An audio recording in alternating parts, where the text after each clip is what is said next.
So guys, I am pretty much sure that you've also noticed that the brands keep on releasing the intense versions of their most successful perfumes. So the question would be, how much more intense it will get? I would like to know your opinion on this intense trend that has been going on in the perfume world for a while now. And if you want to know how I feel about it, then make sure to keep on watching. But before we get started, I would like to ask everyone who is new here, feel free to subscribe to my channel, guys. And don't forget to give this video a thumbs up if you enjoy watching chatty perfume videos. And once you're done with that, we can get started.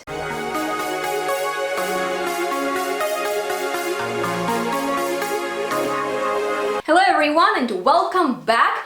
I have been thinking how long brands will be releasing the intense versions of their best-selling fragrances, and I decided to discuss it with you. So, you've probably already noticed that there are so many intense flankers that have been announced recently, and I just want to know how you feel about intense perfumes. Do you own intense flankers? Do you like them? And is there even a point to release a perfume if you already know that you will do an intense version of it? Maybe it's actually smart, you know, to come up with a pull-up perfume, release it, and then check if people like it, if it sells well, and then create eau de toilette, so a lighter version and an intense version. But I don't understand when brands release endless flankers. You know, eau de toilette, intense, rose take, floral take, whatever take. I am bored of that, you know. I want brands to put more thoughts into their perfumes, because as I've recently discussed, there have been many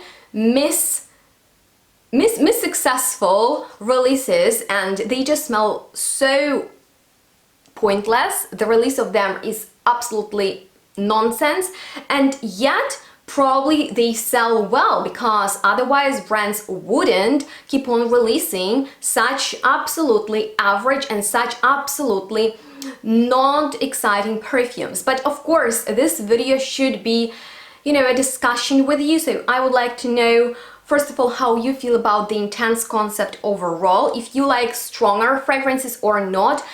And second of all, if you have a favorite intense fragrance. Maybe you have intense fragrance and you don't have the original one. But my question is, honestly, if you know as a brand that people are looking into beast mode perfumes, into something very strong that will last, because all people want is something that will be long lasting, why wouldn't you release something like that in the first place? And what scares me is that this intense trend seems to transfer to the niche world, because it's not going to be a surprise for many of you if I say that there are already intense flankers of very popular niche fragrances. Like, for example, there is Intense Coffee, there is Ristretto Intense Coffee, which is stronger.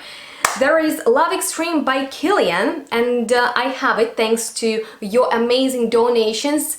On Buy Me Coffee website, I was able to purchase it because this perfume has been on my wish list forever, and I'm so glad that I have this super strong sweet fragrance that already has an extreme version of it that unfortunately I haven't smelled yet. So let me know if it's really even stronger than this one, because it is already strong, so I have no complaints about that. But you know, you can really notice many very popular, very successful niche brands coming out with kind of like overdoses of their already over-the-top perfumes. Let me give you an example of Ascento by Xerjoff. There is already Ascento Overdose, which, you know, looks a bit prettier and apparently is stronger. There is Not a Perfume, Superdose of Juliette Hazegan. And if the original one smells really like your skin because it's about ambroxan, this one is like scratchier, and yes, it is stronger, but I personally don't like it that much. But let's get back to our designer perfumes. The ones that I only have two favorite intense flankers, but I also love the original perfumes. So of course I have here intense version of Mon Guerlain. Oh, Mon Guerlain Intense, oh my god, I love it, and it is really intenser than Eau de Parfum, which is kind of like this play of vanilla and beautiful lavender. This is sweeter, stronger, warmer, and performs a bit better and stays on for longer time. And I also have the intense version of Chanel's Coco Mademoiselle. The original version of I also really enjoy, which is more floral than this one. This is kind of like about warm and delicious and signature patchouli note of Chanel. So I really like these two, but that's actually all. And there are so many intense perfumes out there, like intense, not really intense, because you know, if you release a very subtle fragrance like Idole and you come up with Idole Intense, then you need to make it last stronger. And although it is a little bit better in the longevity, still the scent is not as intense as you expected, particularly from the notes pyramid, because you know what's in there? There are so many different types of roses and jasmines, which are actually pretty expensive for materials, so you might expect something absolutely luxurious, high-end in the niche style, which is not, guys. And if you don't trust me, go and smell and compare them and spray them in the shop on your skin and go out and just like watch them evaporate off your skin. Unfortunately, I don't have any luck with the majority of mainstream designer fragrances, but you know, with notes of Turkish rose, of grass rose, of Egyptian jasmine, of jasmine sambac, different top notes of oranges and base notes of patchouli, vanilla, cassia, musk and woods, I expected better longevity than I got, but that's just me, you guys. I'm informing you here. I'm also telling you my personal experience, and I hope you don't mind me sharing it with you. I also don't want you to be offended by what I'm saying here, but since the majority of fragrances that brands release with such high speed that I'm like, why don't you put enough thought into your new perfumes? Okay, if you want to come up with a brand new fragrance, go for it. I'm always excited to smell something new, but I want to smell something new. I don't want to smell repetitive fragrances that don't last, that might look cute, but that's all. And we all know that we all are getting pickier and pickier because, hello, there are so many niche and indie perfumes that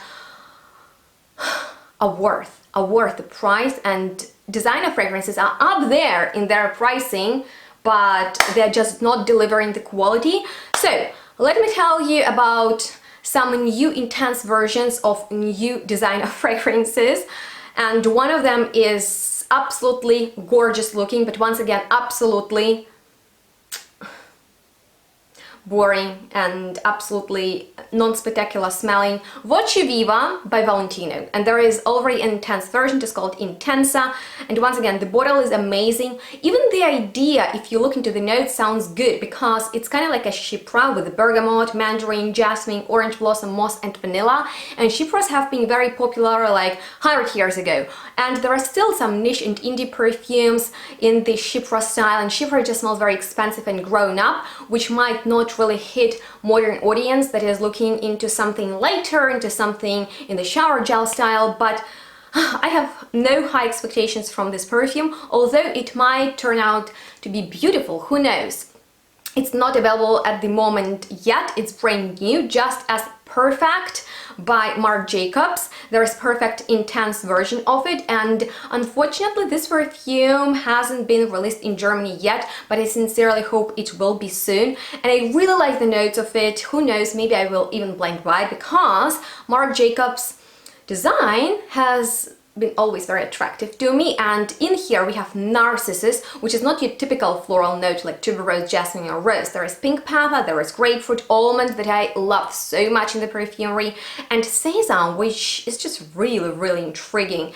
Sambac, jasmine, sandalwood, cashmere. So if you have any experience with the original one or the flanker, please let me know how you feel about it, because this is the one that I'm even tempted to blind buy, and who knows, maybe it's gonna be a massive flop. But the fragrance I won't blind buy because I've never been into this entire Black Opium range by Yves Saint Laurent is Black Opium Intense. Yes, you won't believe it, but there is also an intense version of that. As you know, I really love opium. It's fantastic, but this Black Opium smells too powdery, messy and sweet for me personally, although I really like the notes of the intense version because there are not too many of them and they all sound really good. Coffee, cacao, orange blossom, jasmine, sampak, vanilla and patchouli could be an amazing, sweet, voluptuous floral powderiness, but yes.